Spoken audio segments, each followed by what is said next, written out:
दोस्तों, अगर आपको लगता है कि पेट साफ ना होना यानी कि कब्ज एक छोटी सी आम सी समस्या है तो आप गलत हैं।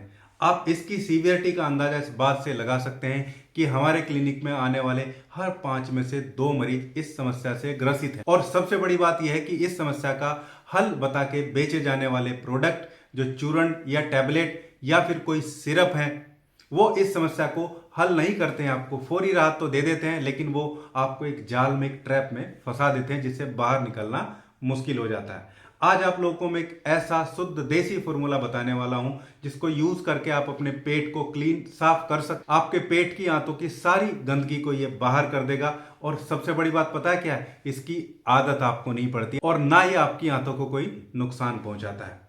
तो चलिए इस इंटरेस्टिंग वीडियो को स्टार्ट करते हैं। दोस्तों, जिद्दी कब्ज या आपका पेट अगर लगातार कुछ दिन तक साफ नहीं हो रहा है तो ये आपको कुछ खराब स्थिति में जरूर पहुंचा देता है। जैसे पाइल्स सबसे पहली समस्या है जो लगातार कब्ज रहने से बनती है।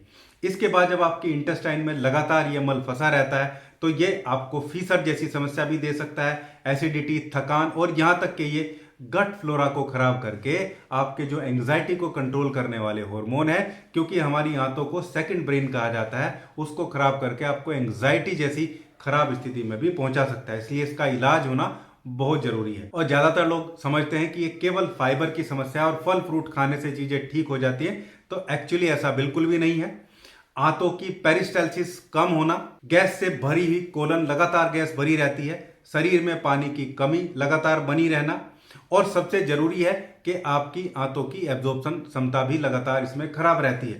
तो केवल फाइबर जैसी चीज को लेने से यह समस्या का हल नहीं होता है। आपको अपनी आंतों को स्टिमुलेशन देना होगा जिससे उसका पेरिस्टाल्सिस बढ़े, उसका जिगजैग मोशन बढ़े, ताकि स्टूल को, मल को वो लगातार बाहर निकालती रहे, एफिशिएंटली अपने काम को करती रहे। और लोग अक्सर ये गलती इसमें करते रहते हैं कि लगातार रात को हरे पीले टाइप के चूर्ण बहुत सारे आते हैं, नाम लेना ठीक नहीं है, वीडियो नेशनल लेवल पे जाती है, लेकिन रोज रोज ये चूर्ण लेने से आपकी आंतों की गति खराब हो जाती है और अंदर आंतों में जितना पानी रहना चाहिए यानी कि आंतें सूख जाती हैं और आंतों की पानी को एब्जॉर्ब करने की क्षमता इसमें बुरे तरीके से प्रभावित होती है, जिससे शरीर में इलेक्ट्रोलाइट इंबैलेंस जैसी समस्या भी देखी जाती है। आज का जो फॉर्मूला है वो बहुत सिंपल है, साधारण है, उसकी आदत नहीं पड़ती है, कंट्रोल डोज में बेहतरीन तरीके से लिया जाए तो आपकी स्थिति को सुधारता है। तो बहुत ज्यादा देर ना करते हुए सीधे हम अपने फॉर्मुलेशन की तरफ चलते हैं। दोस्तों, फॉर्मुलेशन का जो सबसे पहला कंपाउंड है, जो सबसे पहली चीज है, वो है गंधर्व हरितकी, यानी कि आपकी जो हरितकी होती है, यानी कि जो हरड़ होती है, उसको एक्चुअली अरंड के तेल में एक तरीके से संस्कारित किया जाता है। संस्कारित करके उसको आयुर्वेद में उसको तत्काल विरेचक के तरीके से बनाया जाता है ताकि ये इमीडिएट रिलीफ दे। यानी कि हमारे फॉर्मूले में ये पहली चीज ऐसी है जो आपको तत्काल राहत देती है। यानी कि अगर आप इसको लेते हैं, रात को कंज्यूम करते हैं इस फॉर्मूले को, तो आपको जरूर अगली सुबह बहुत अच्छा रिजल्ट देखने को मिलता है। साइंस की भाषा में समझे तो ये आपकी आंतों की मोटिलिटी को बढ़ाता है, उनके पेरिस्टाल्सिस को इंप्रूव करने का काम करता है और मल को बहुत ज्यादा सूखने से बचाता है, जिससे अगली सुबह बहुत अच्छे से स्टूल पास हो सके। किस कंपाउंड को, किस चीज को कितना लेना है वो भी आपको वीडियो में बताने वाला हूं। देखिए, 100 ग्राम के फॉर्मुलेशन में गंधर्व हरितकरी को आपको लगभग 35 ग्राम लेना है। देखिए, इसका आपको या तो पाउडर मिल सकता है या गोली मिल सकती है, दोनों चीज के ये मार्केट में अवेलेबल है। अलग अलग ब्रांड, अलग अलग कंपनी के लोग इसको बनाते हैं, किसी का भी आप ले सकते हैं। अगर आपको टैबलेट मिलती है तो उसको आप थोड़ा सा क्रश करके और दरदरा पाउडर उसका बना लेंगे। इस फॉर्मूले का जो दूसरा कंपाउंड है वो है अजवाइन। अजवाइन एक बहुत अच्छा, आप समझिए, डाइजेस्टिव टॉनिक के तरीके से काम करता है। डाइजेस्टिव कंपाउंड होता है, पेट में गैस नहीं बनने देता, खाने को हजम करने में भी ये हेल्प करता है, साथ में स्टूल को सॉफ्ट करता है, उसको हार्ड होने से रोकने का काम करता है, ताकि जो सुबह इवैक्यूएशन है वो बिल्कुल पेनलेस हो और कहीं पाइल्स या फीसर जैसी समस्या ना बने, उसको भी कम करता है। साथ में फैट के डाइजेशन को भी प्रॉपर करने का काम अजवाइन करती है। एक बहुत अच्छी एंटी माइक्रोबियल प्रॉपर्टी भी अजवाइन की देखने को मिलती है। अजवाइन को कितना लेना है? अजवाइन को लगभग 15 ग्राम हम अपने फॉर्मूले में ले रहे हैं। दोस्तों, इस फॉर्मुलेशन का जो तीसरा कंपाउंड है, वो उसका की कंपाउंड और धुरी आप उसको इस फॉर्मूले की कह सकते हैं, वो है इसबगोल। जी हाँ, इसबगोल स्टूल को बल्कि बनाता है, पानी के एब्जॉर्प्शन में भी हेल्प करता है। सबसे बड़ी चीज है, स्टूल जब बल्की होगा और सॉफ्ट होगा तो थोड़े पेरिस्टाल्सिस में भी, यानी कि आंतों की चाल थोड़ी बहुत कम है तो भी उसको इवैक्यूएट करने में, यानी कि उसको बाहर करने में थोड़ी आसानी रहती है।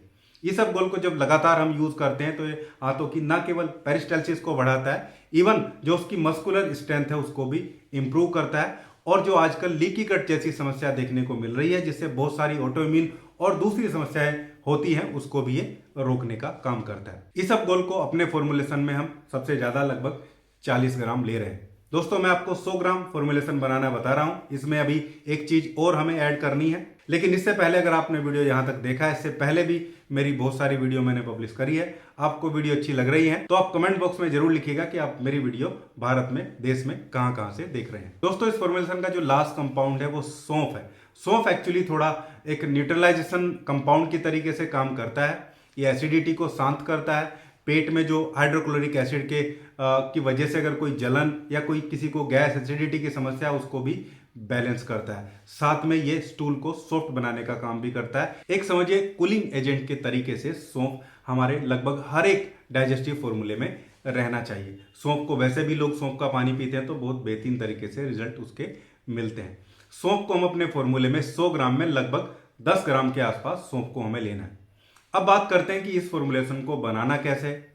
देखिए ईसबगोल को तो भूनने की जरूरत नहीं पड़ती है, ईसबगोल को आप साइड में रख दीजिए। जो हरित करी आपको मिलेगी, गंधर्व हरित करी, उसकी अगर टैबलेट मिलती है तो उनको क्रश कर लीजिए। अगर पाउडर मिलता है तो पाउडर को अलग रखिए। आपको उसको भी सेकना या फिर भूनने का काम कुछ नहीं करना है। आपकी सौंफ और अजवाइन को हल्का सा तवे पे सेक लेंगे और आप इसको दरदरा सा पाउडर बना लेंगे। चाहे मिक्सी में बना लीजिए और चाहे आप सिलबट्टे पे या कैसे भी, इसको जब सीख जाता है तो आसानी से उसका पाउडर बन जाता है। इन चारों चीजों को आपस में मिक्स कर लेंगे। मिक्स अच्छे से करेंगे, इक्वली मिक्स करेंगे। चाहे तो सॉफ्टली किसी मिक्सर में भी इनको मिला सकते हैं। इस पाउडर को किसी एयर टाइट बर्तन में भर के रख लीजिए। अब बात करते हैं कि लेना कैसे है और किन लोगों को नहीं लेना है, ये भी जानना जरूरी है। देखिए इस फॉर्मूले की लगभग 1 चम्मच, जिनको ज्यादा प्रॉब्लम है वो 1 चम्मच रात को सोने से लगभग 1 से 1.5 या 2 घंटे पहले खाना खाने के बाद में लेंगे, गुनगुने पानी के साथ में। जिनको बहुत ज्यादा तकलीफ नहीं है, थोड़ा सा स्टूल हार्ड की प्रॉब्लम है, वो उनको इसकी आधा चम्मच ही बहुत है। लेकिन जो लोग शारीरिक रूप से बहुत कमजोर हैं, जिनकी उम्र ज्यादा है, वो किसी भी स्थिति में इसकी आधा चम्मच ही लेंगे। गर्भवती महिलाओं को नहीं देना है, छोटे बच्चों को देने की जरूरत इसको नहीं पड़ती है, उनको देना भी नहीं चाहिए। दूसरी बात, जब आप इसको यूज करेंगे, कंज्यूम करेंगे, तो 4 से 5 दिन लगातार यूज करिए, उसके बाद गैप दीजिए और फिर अगर प्रॉब्लम रहती है तो फिर आप उसको यूज करिए। ये आपकी पेट की मोटिलिटी को बढ़ाएगा। आपके जो पेट में अंदर मल चिपक जाता है, आंतों में चिपक जाता है, जिसकी वजह से बहुत सारी प्रॉब्लम होती है, उसको ठीक करने का काम करेगा। तो दोस्तों ये था आज का वीडियो। अगर आप कब्ज से बहुत ज्यादा परेशान हैं, आप ऐसा कोई फॉर्मूला चाहते हैं जो आप रात को लें, सुबह आपको उससे राहत मिल जाए, जिसका कोई नुकसान भी ना हो, जिसकी आदत भी ना पड़े, तो ये फॉर्मूला आप लोगों के लिए बहुत बढ़िया है। आपको समझदारी से आप इसको यूज करेंगे तो जरूर आपको बिना नुकसान के हेल्प करने वाला है। उम्मीद करता हूं वीडियो आपको अच्छा लगा होगा। वीडियो अच्छा लगा है तो वीडियो को लाइक करिएगा, कम्युनिटी में शेयर करिएगा, ताकि बाकी लोगों को भी इसका फायदा मिलता रहे। मिलते हैं ऐसी ही एक साइंटिफिक बेस्ड नई वीडियो के साथ में। तब तक के लिए धन्यवाद, नमस्कार।